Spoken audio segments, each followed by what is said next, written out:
عجیب بات ہے، لیلۃ القدر میں لوگ تلاوت بھی کرتے ہیں، نماز بھی پڑھتے ہیں، صدقات و خیرات نہیں کرتے، حالانکہ عبادت میں تو صدقہ ایک مستقل عبادت ہے، تو لیلۃ القدر میں بھی عبادت صدقات و خیرات والی کیا کریں۔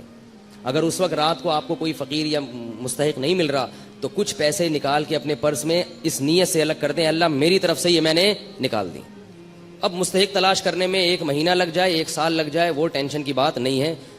الٹے سیدھے لوگوں کو نہ پکڑایا کریں، لوگ جلدی میں کیا کرتے ہیں، غلط لوگوں کو پکڑا دیتے ہیں، اس لیے کہ بھی رمضان ہے ثواب نہ نکل جائے۔ تو رمضان میں اگر آپ کو مستحق نہیں مل رہا تو آپ ثواب کی نیت سے نکال کے الگ رکھ دیں گے تو انشاءاللہ ثواب رمضان ہی کا ملے گا آپ کو، کیونکہ اب یہ جو آپ تاخیر کر رہے ہیں یہ اپنی سستی کی وجہ سے نہیں کر رہے، بلکہ اس لیے کہ صحیح ہاتھوں میں پہنچے، مستحقین تک پہنچے۔ آ گئی یہ بات سمجھ میں کہ نہیں آئی ہے؟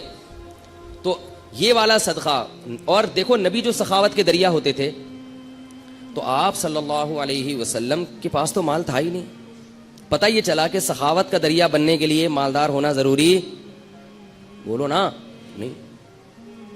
اب آپ کہیں گے پیسے ہیں ہی نہیں تو صدقہ کہاں سے کریں؟ ایک آدمی خود غریب ہے، وہ کہاں سے صدقہ کرے؟ بھائی جیسے نبی نے کیا اور جیسے نبی نے بتایا، نبی نے فرمایا کہ تمہارے پاس اگر 1 کھجور ہے، 1 کھجور تو ہوتی ہے نا، اور اگر 1 کھجور بھی نہیں ہے تو مجھے بتائیں بھائی، کچھ چندہ وندہ کرتے ہیں اس کے لیے ہم لوگ یہاں سے۔ وہ ایک چور گیا نا کسی کے گھر میں، کچھ مل ہی نہیں رہا تھا، تو چور نے 50 روپے نکالے، اس بندے کو اٹھایا، بولا یار یہ رکھ۔ تو 1 کھجور تو ہوتی ہے بھائی سب کے پاس، تو صرف 1 کھجور ہے، اس سے زیادہ مسکین دنیا میں کوئی بھی نہیں ہے، تو فرمایا کہ آدھی کاٹ کے خود کھا لو اور آدھی صدقہ کر دو۔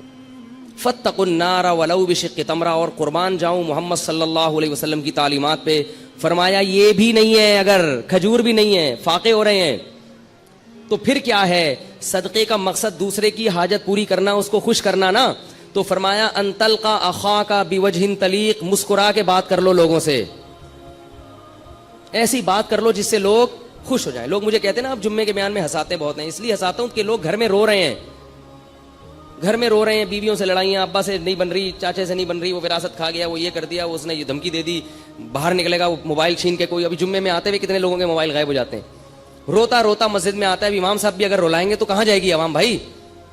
اس لیے ہم نے کہا بھائی ایک تھوڑا سا ہلکا ہاتھ رکھو پبلک پہ، یہ ٹینشن کے مریض بن چکے ہیں، کچھ علماء رلاتے ہیں وہ بھی صحیح کرتے ہیں، تو کچھ کو تھوڑا سا ہنسانے دو۔ میں اس لیے ہنساتا ہوں کہ ہنس ہنس کے بعد سمجھ میں آ جائے، عمل ہو جائے، کیونکہ آج کل لوگوں کی قوتیں بڑی کمزور ہیں اور گھر میں رو رہے ہیں۔ اللہ کی قسم جو لوگوں کے فون آتے ہیں میں کہتا ہوں مجھے مت رلا یار، ایسا بیویوں سے پٹ رہے ہیں، تو میں کہتا ہوں مجھے نہ رولا، مجھے آپ کی باتیں سن کے بہت رول، کہہ رہے ہیں سانس آئی ہوئی ہے، جہاں نہیں رہی ہے۔ عجیب عجیب لوگوں کی کہانی ہے بھائی۔ ایک صاحب نے کہا میں نے شادی کی ہے، میری بیوی نے اپنی ماں کو میرے گھر لا کے بٹھا دیا ہے، ہل ہی نہیں رہی ہیں، سارے خرچے میں اٹھا رہا ہوں۔ میں نے کہا ان کے بیٹے نہیں، کہہ رہے بیٹے ہیں پھر بھی نہیں۔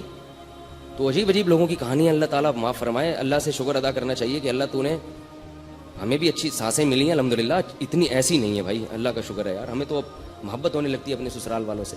تو خیر، تو نبی نے کیا فرمایا کہ اگر آدھا کھجور بھی نہیں ہے تو کیا کرو؟ مسکرا کے بات۔ تو یہ تو ہو سکتا ہے نا بھائی، خام خام ناک پہ مکھی مت بٹھا کے رکھو، جو ملے ذرا اچھی طرح، اور بھائی السلام علیکم، کیا حال ہے بھائی، کہاں گئے ہو بھائی، اتنے دنوں سے بڑے یاد آ رہے تھے، وہ بیچارہ خوش ہو جاتا ہے اس سے۔ لیکن میں زیادہ اس لیے نہیں کرتا کہ وہ چپک جاتا ہے، ٹھیک ہے؟ تو یہ وہ آدمی یہ کام کر سکتا ہے جس کے پاس تھوڑا سا ٹائم ہو۔ تو ہمارے پاس تو صدقے کے لیے پیسے ہیں نا، تو ہم پیسے پکڑا دیتے ہیں، اگر بھائی یہ پیسے لے نکل چلو شاباش۔ لیکن بعض مخصوص دوست ہیں وہ مستثنا، اس سے ایک بندے یہاں بیٹھے ہیں وہ ابھی غصہ نہ ہو جائے کہیں۔ تو تیسرا کام نبی نے کیا کیا ہے؟ صدقات۔